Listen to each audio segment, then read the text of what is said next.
So who is that guy?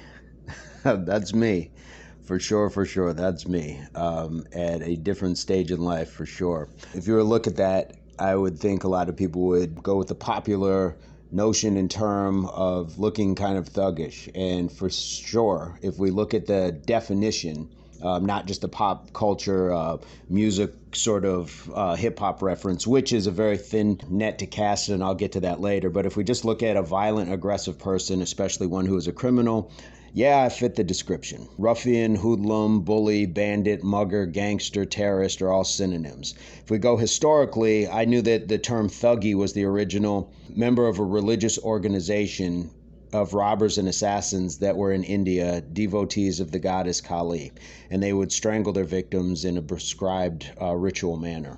If we just take that and go back to this picture and everything, it's not that I fit the description. I was the description. I was living the description. And it was a very toxic time. And when I say toxin, of course, the picture outlines certainly clearly there's a toxin in my mouth, but what I was drinking, what I was eating, who I was associating with, the way I was just taking care of my health. And when I say health, I do mean mind, body, and soul, psychologically, emotionally, spiritually. All those sort of things definitely were being poisoned with my choices.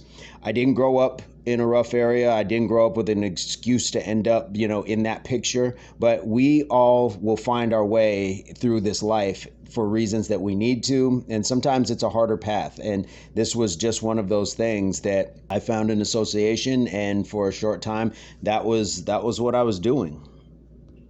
Now, just because I didn't grow up there doesn't mean, again, I couldn't have found my way into these things, which I did. But if you did grow up in that, and a lot of people have, it's also not necessarily an excuse, because there's a lot of people who grew up in these same communities and they found their way out, whether it's what we call ghettos.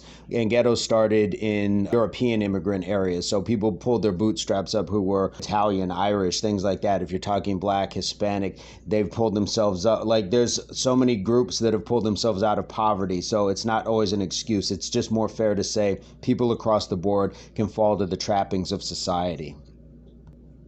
And again, I wasn't the thuggiest of thugs. I did enough to, again, earn that dubious title. I wasn't always like as fitness minded, clearly, but I always did somewhat take care of myself, kind of strange that way. But again, it's just not, not our proudest moment.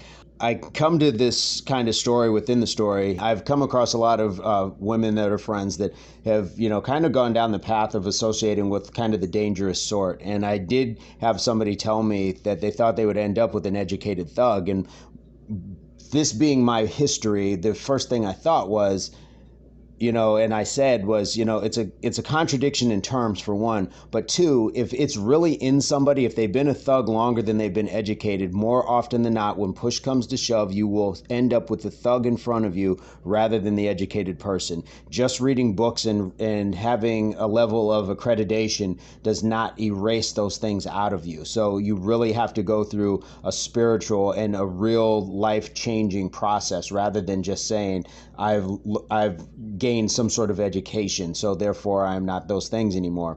And if you are educated that much, you won't claim the thug half of it, at least in my personal opinion. I immediately stopped saying that. I'd never called myself that, but I definitely knew I could be doing better. Now, that said, thugs can vary, because again, if we're talking about one who is a criminal, maybe not always violent and aggressive, but I would lump some politicians, officers, people on Wall Street, corporations, terrorists. And by terrorists, I'm talking domestic too. So people who go shoot up schools or were attacking the Capitol. Whether you like it or not, it was thuggish behavior. It was law breaking. All of that. I am now just in a wonderful place. I give a lot of credit to the people who saw beyond a lot of the pain that I was in that I didn't see at the time and really stuck by me. People who stuck by me when I didn't have a car, when I didn't have a place to stay, literally homeless, actually, bus stop bench and all that stuff.